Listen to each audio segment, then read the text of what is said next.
In 2004, American teenager Gina Geese was living her best life when fate dealt her a terrible hand.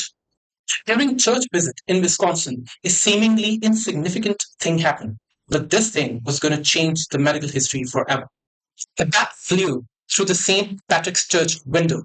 It was hit by a prayer book, but it proceeded bit Gina on her left index finger. The cut was microscopic. There was no lesion, there was no wound, and there was no blood. And Gina just brushed it off. That was a catastrophic mistake. Within a few days, Gina developed signs and symptoms of rabies. It means that the disease has taken hold inside the host's nervous system. And at that stage, there is actually no treatment. So, the rabies virus is an absolutely perfect killer.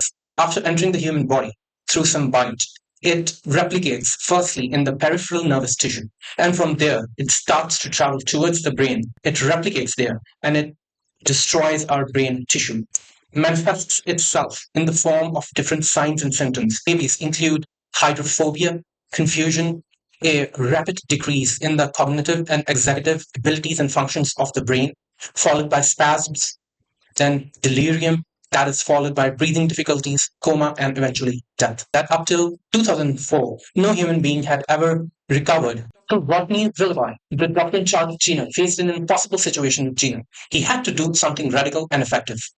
He pioneered an approach that is now known as the Milwaukee Protocol. Gina was placed in medically induced coma while she was given antiviral drugs. The goal of this treatment was to protect and shield the brain of Gina to the onslaught of virus and give her immune system enough time to produce antibodies against the rabies virus. After six tense days, doctors brought her out of the medically induced coma. And the impossible happened. Gina began to recover. She became the first person in history to recover from rabies. While the Milwaukee Protocol has saved more lives since Gina's case, it's still not 100% effective. This treatment works best in young adults and children, and even then, survival is not 100% guaranteed.